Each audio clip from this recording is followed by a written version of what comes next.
Hello all you fellow musicians and gamers out there, this is Clarinetgamer here, and I am here with the next part of Crash Nitro Kart, and I am going to be covering the Red Gem Cup. Now, or recovering the Red Gem Cup should I say, because of what happened with my deleted videos, but I'm not going to hype up that much more about it because you already know what happened when I explained it. But for those who have just joined me, I'll just explain it again. So basically, what happened was I covered the Gem Cups before. In particular, when I did this one, I unlocked a new character on this track. I got 50 boosts on one of these tracks, and I unlocked Fake Crash. And what had happened was, I accidentally deleted my videos because I was clearing up my hard drive one day because I was running out of disk space on my computer. I accidentally deleted the Gem Cup videos, but I thought to myself, it's not that much of a big deal because I can always redo them. It won't take that long to redo them anyway, so that's always a nice thing to do. At least it wasn't like all of my Let's Play. It could have been worse. I would just say that. It could always be worse. That's what they always say. Anything can be worse than that. But anyway, just going on to the Red Gem Cup, talking about that, and Tiny's my teammate for this cup. Oh, you may be laughing at me, Tiny, but I'm in front of you now, so haha. It looks like, well, we're teammates, like they're like rifling each other, like one-upping each other. I think that's how you say it. Yeah, that's the proper terminology for it. One-upping each other, like one-upsmanship. But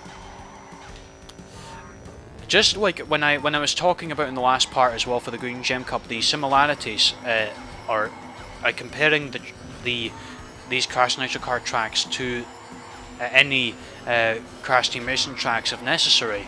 Well, this one is an obvious comparison. It is very much similar to Crash Cove from Crash Team Racing, like the first race you would come across on Crash Team Racing if you did the adventure mode. And what's similar about this is obviously the environment, with the exception of this tunnel. That's a bit of a difference, but also the music is very similar as well, except it sounds like a bit of a remix, if I'm being honest. It does sound like a remix of the Crash Cove theme from Crash Team Racing. So that's me covered I was going to say Crash Cove, but no, it's Inferno Island.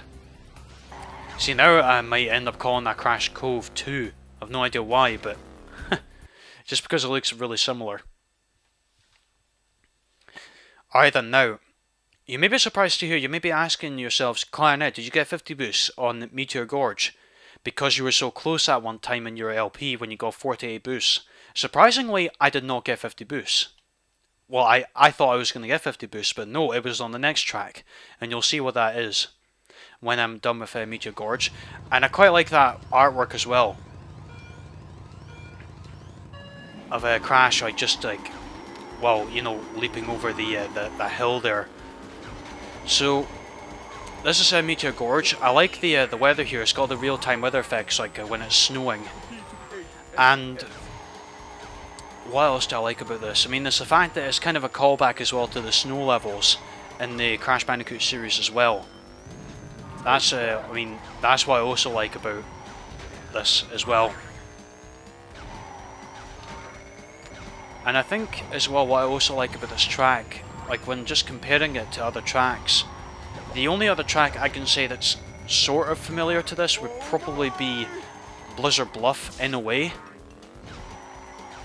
I'm not entirely sure why I would say that, but it just feels similar to Blizzard Bluff, with the exception of all the additional obstacles that they put in there.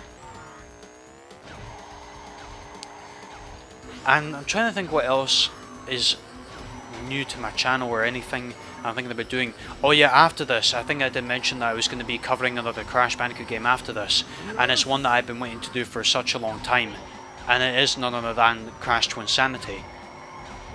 Now, I'm looking forward to doing that game for several reasons. First of all, it's one of my favourite Crash Bandicoot games of all time. In fact, as a matter of fact, actually, it's my second favourite Crash Bandicoot game of all time. My favourite Crash Bandicoot game is Crash Bandicoot 2. But Crash Twinsanity is my second favourite game, and you'll see why when I explain why it's my favourite game. or second favourite game in the series when I come around to it, when I do a Let's Play of it, about what I like about it. I mean, this game, what I'm playing right now, like, where does it rank in terms of the series? Like, from my personal point of view, like, is it the best in the series? No. I mean, I would say it's around about the middle. It's good, but it's great, but it's not the best game that I've ever played. Oh, no, luckily I managed to get another item there. I'll just break the ice there, right at the very end. Introduce myself. Hello, my name is Clarinetgamer. Yeah, okay. Breaking the ice. I would hope someone would break the ice there and introduce themselves to me, but nope, doesn't look like it.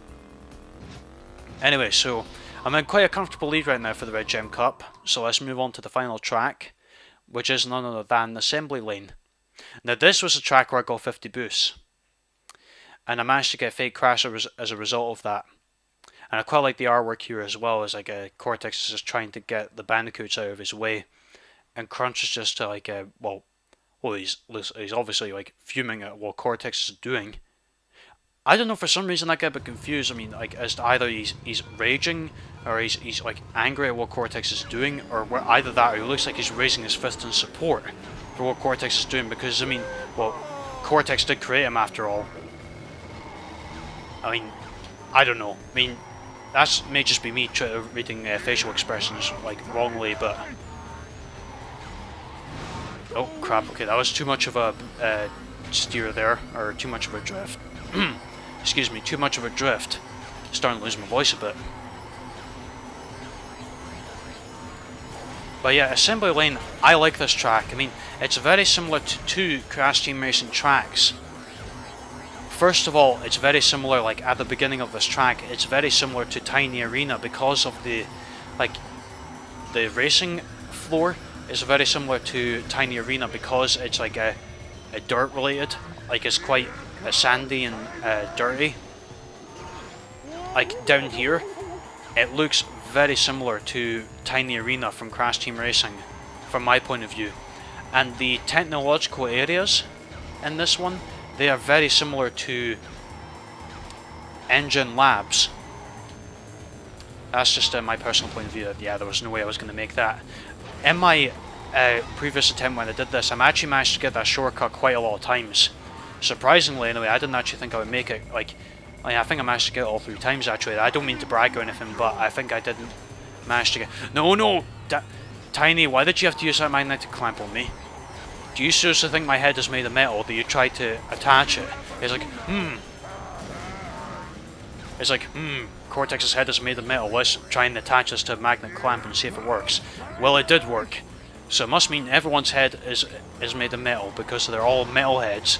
I don't know why in the way I kind of made a reference to, well, the genre metal music or the enemies in Jak 2.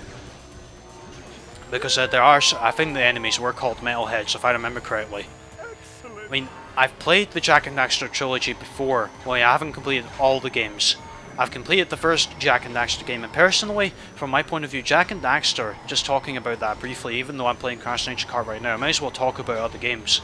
I mean, Jak and Daxter, well, was the game series that Naughty Dog moved on to after they were done with Crash Bandicoot. I mean, the last Crash Bandicoot game that they had covered, or they developed, should I say, was Crash Team Racing. And then they moved on to Jak and Daxter. Now, from my personal point of view, Jak and Daxter, the first one, it was a great game. I really enjoyed it personally because of the platforming aspects. Now, when it comes to Jak 2, I like that in terms of its story and its characters. The gameplay is also quite unique as well because it changes quite a lot compared to the, well, it's obviously a vast contrast compared to Jak and Daxter 1 because the gameplay or the tone of the game is more mature than the first one, and this was a sign that Naughty Dog was starting to go into the mature direction, like leading into games like Uncharted and The Last of Us. And it was the same with Insomniac games as well when they did, like, well, when they did Spyro and Ratchet Clank. They then did Resistance Fall of Man, or the Resistance series, which I still quite like to this day, which is quite a mature series. It's got a mature tone to it. But the Jak and Daxter series I think is really good. I mean, Jak 2, maybe not so much. I mean, because I do like the game, but the problem is, and I don't know if this is just me, but there's a difficulty curve which I really do not like in this game, in that game anyway. But anyway, that is pretty much it, guys, for the Red Gem Cup for Crash Nitro Kart. Please feel free to like if you enjoyed, comment down below with your thoughts, and also please feel free to subscribe as well for more Crash Nitro Kart videos coming up in the future. Till then, guys, this is Clarinetgamer here signing off. Hope you all have a great day wherever you are, and I shall speak to you later. Till then, goodbye.